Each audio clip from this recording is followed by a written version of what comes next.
बाप बना बेटी का कातिल, वो एक मासूम छोटी सी बच्ची का। कभी कश्मीर में बाप बेटी का कातिल बन जाता है और कभी बेटा माँ का कातिल बन जाता है। जिस बेटी को अल्लाह ताला ने माँ बाप के लिए एक रहमत का जरिया बनाया था, आज उसी बेटी की हालत देख के दिल जार जार हो रहा है। क्या ये आखिर जमाने की निशानी है? आखिर वहाँ ऐसा क्या हुआ था? आइए इस प्रेस कॉन्फ्रेंस में मजीद सुनते कुपवारा की वो दास्तान जहाँ पे एक बाप ने अपनी बेटी का कत्ल किया। अब आज पुलिस ने जब इसका इंकशाफ किया तो सब लोग दंग होके रह गए।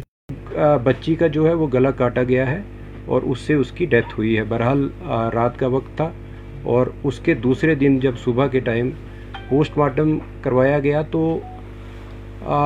एक डिस्कशंस डॉक्टर के साथ जो हुई और प्रिलिमिनरी जो पोस्टमार्टम रिपोर्ट उनके हिसाब से ये पता चलने लगा कि बच्ची का गला भी घोंटा गया है, क्योंकि उसके कुछ ऑर्गन्स पे जो ब्लड वो ज़्यादा था और जिससे जो डॉक्टर्स का अपना बताने का तरीका होता है, उन्होंने ये भी असेस किया कि शायद बच्ची का जो गला पहले घोंटा गया है और फिर उसको उसके जो गर्दन पे है वो छुरी चलाई गई है या कोई तेज़ नोक की जो भी चीज़ जिससे गला काटा गया है। बहरहाल इसी के चलते जो वजूहत थी, जैसे लगता था कि जहाँ डेड बॉडी पड़ी हुई है और साथ में जो सराउंडिंग्स थी, उन सारे जो मौके को देख के शक जो है वो ज़्यादा आसपास के लोगों पे ही जाने लगा और जो बहरहाल तफ्तीश शुरू की गई उसमें डीएसपी जो लोलाब है सरफराज बशीर, वहाँ के चौकी ऑफिसर आज़र शकील और एसएचओ मलिक नसीर, इसके साथ साथ एडिशनल एसपी और मैं भी स्पॉट पे गए और थोड़ा इंट्रोगेशन में भी ज्वाइनिंग हुई और कुछ सस्पेक्ट जो हमने उस पर ज़ीरोइंग की तो उनमें फैमिली ही सस्पेक्ट आने लगी, क्योंकि जब फैमिली को क्रॉस चेक किया गया कि वो किस सीक्वेंस में लड़की जो है वो रूपोश हुई थी और किस सीक्वेंस में मिली, तो उसमें ज़ीरोइंग जो हुई वो फैमिली पे ही हुई। बहरहाल जब फैमिली में भी सेपरेट इन्वेस्टिगेशन चलने लगी, इंक्वायरी चलने लगी, तो लड़की का बाप जिसका नाम मोहम्मद इकबाल खटाना है वो हमारा प्राइम सस्पेक्ट लेके उसमें तफ्तीश में आने लगा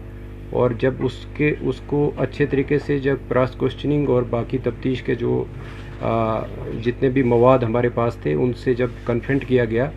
तो उसने कन्फेस किया कि इस छोटी बच्ची जो कि मोहम्मद इकबाल की ही बच्ची है, उसका जो मर्डर है वो उसने खुद किया है, बाप ने किया है और उसको हमने हिरासत में भी फॉर्मली अरेस्ट किया। और ये कहानी निकल के आई कि चूँकि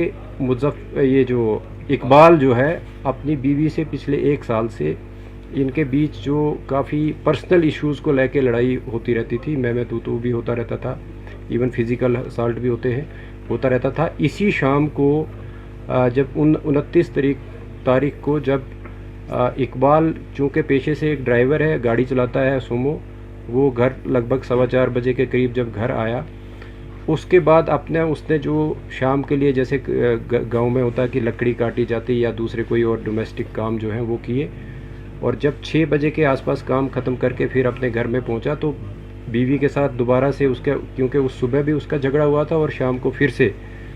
उसका काफ़ी लड़ाई हुई, आपस में बहस मुआवजा हुआ और इवन कि उसकी वाइफ ने इसको स्लैप भी किया। तो इसी बीच में वो जो एंगर जो है उसका वो अनकंट्रोल्ड एंगर जो आया, उसने चाहा कि वो अपने आप को मर्डर करता, बट वो एक नाइफ़ लेके वहाँ से निकलने की उसने ये बहाना किया कि मैं अपने गाड़ी का जो टायर है वो पंचर हुआ है और उसको पंक्चर को मैं ठीक करवाऊँगा। तो वो वहाँ से अपने घर से निकलता है, जिसको जाते वक्त उसके ब्रदर शौकत जिनका नाम है, इसकी वाइफ, उसके चाचा, वो सारे लोग उसको देखते हैं और उसका कज़िन जो है वो देखते हैं कि वो घर से निकल रहा है और छोटी बच्ची उसके पीछे चल रही है और वो इतने में बच्ची जो है उससे कुछ पैसे 5 रुपये मांगती है तो वो उसको 10 रुपये देता है, बट वो पीछे नहीं देखता है और बच्ची उसको फॉलो करती है, जिसको काफ़ी और भी हमारे पास गवाह हैं जिन्होंने उसको बच्ची को फॉलो करते हुए देखा और वो गाड़ी में ही बच्ची जो है इकबाल के साथ बैठ गई। इसके बाद वो हार्डन की तरफ आया और फिर उसके बाद सीवर की तरफ, खुरामा की तरफ आया और जहाँ पे गाड़ी में ही, चूँकि उसके बाद इफ्तारी का भी वक्त था और गाड़ी उसने एक आइसोलेटेड प्लेस पे लगाई। जब देखा कि लोग जो है वो चूँकि इफ्तार के बाद रश भी कम हो जाता है, आजकल तरावी का वक्त होता है, और जो ही तरावी के लिए लोग निकल पड़े तो उसने ये सोचा कि लड़की मेरे साथ है, अगर मैंने भी अपने आप को ख़त्म करना है तो इसका क्या करूं। और वो जो आउट ऑफ रेज जो है वो पहले बच्ची का गला घोंटा, और बच्ची जो है उसकी डेथ जो है उसी में हो गई। और वो अपनी सोच को बदलते हुए सोचा कि बच्ची को मैं कैसे किसी जगह ऐसी जगह रखूं कि वो उसकी डेड बॉडी जो है वो मिल जाए और फिर मैं अपने आप को भी ख़त्म करूं। बट जब वो वहाँ पे डेड बॉडी को अपनी गोद में उठा के अपनी गाड़ी एक रोड के साइड पे लगाता है, और वो इस शेड पे जहाँ पे आखिर में डेड बॉडी मिली है वहाँ पे रखता है। वहाँ पे चूँकि इसने पहले ही अपने आप को ख़त्म करने के लिए एक चाकू जो है अपने घर से लिया था, और उससे फिर अपने इस जो जुर्म को वो दूसरा रुख देने के लिए, ताकि इसका शक जो है दूसरे लोगों पे भी जाए, और वहाँ पे शेड में जो है वो अब इस बच्ची की डेड बॉडी को रख के उसके बाद इसका गला काटता है। और जिस मिकदार में अदरवाइज़ एक ज़िंदा आदमी का ब्लड निकलना चाहिए उतना नहीं उससे निकलता, वो हमने मौके पे भी देखा है। उसके बाद ये चाकू को धो के और अपने पास रख के फिर जाके अपनी गाड़ी को लाके हिज़्ब मामूल जहाँ पे ये गाड़ी को रखता था वहाँ पे ही गाड़ी को दोबारा पार्क करके जब घर जाता है, उसके बाद ही घर वाले इसको पूछना शुरू होते हैं कि बच्ची आपके साथ गई थी और बच्ची कहाँ पे है। तो वो ये बहाना बोलता है कि बच्ची मेरे साथ नहीं थी। अलबत्ता चूँकि 3-4 लोग जो मैंने पहले भी जिक्र किया कि जिन्होंने उसके फॉलो करते हुए देखा था बच्ची को,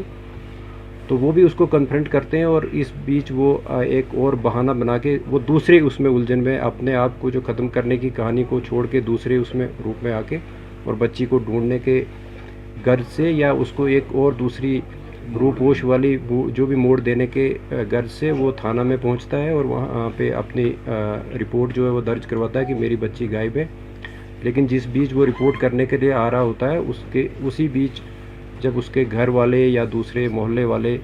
बच्ची को ढूंढ रहे होते हैं, मस्जिद से भी अनाउंसमेंट की जाती है, और उसकी वाइफ को ये बच्ची इस शेड में स्पॉट होती है डेड हालात में। तो वहाँ से फिर बच्ची को बरामद करके वो फिर से जो मैंने पहले शुरुआत में की कि बच्ची को किस तरीके से फिर उसका पोस्टमार्टम किया गया और बाकी जो सारी कार्रवाई मुकम्मल की गई। अभी तक की तफ्तीश में सिर्फ मोहम्मद इकबाल ही एक वाहिद सस्पेक्ट जो वाहिद मुलजिम जो है वो सामने उभर के आया, ट्रांसपायर हुआ है इन्वेस्टिगेशन में, और उसी को गिरफ़्तार भी किया गया है। जिस चाकू से उसने बच्ची का गला काटा था वो भी उसने फिर किचन में एक और मखसूस जगह पे छुपा के रखा था, वो भी बरामद किया गया है। इसके साथ साथ उसके कपड़े जिन पे जो उसके कफ्स होते हैं कॉलर, ये जो बाजू के, उनसे भी ब्लड जो स्टेन्स मिले हैं और उनको भी सीज़ किया गया है। और जहाँ जहाँ पे वो रुका है और जिस तरीके से हमने टेक्निकल जो एविडेंस को कलेक्ट किया है वो बिल्कुल कॉरोबरेट होता है कि वो कहाँ कहाँ गया था और किस किस कौन कौन सा उसका मूवमेंट पैटर्न रहा है, वो भी सारा इस्टेब्लिश हुआ है। और बहरहाल जो तफ्तीश अभी तक हुई थी, और मुझे लगता है कि यहाँ तक ही हमारी तफ्तीश जो है, अब इसको सिर्फ जो बाकी लीगल प्रोसीजर्स हैं वो हमने पूरे करने हैं,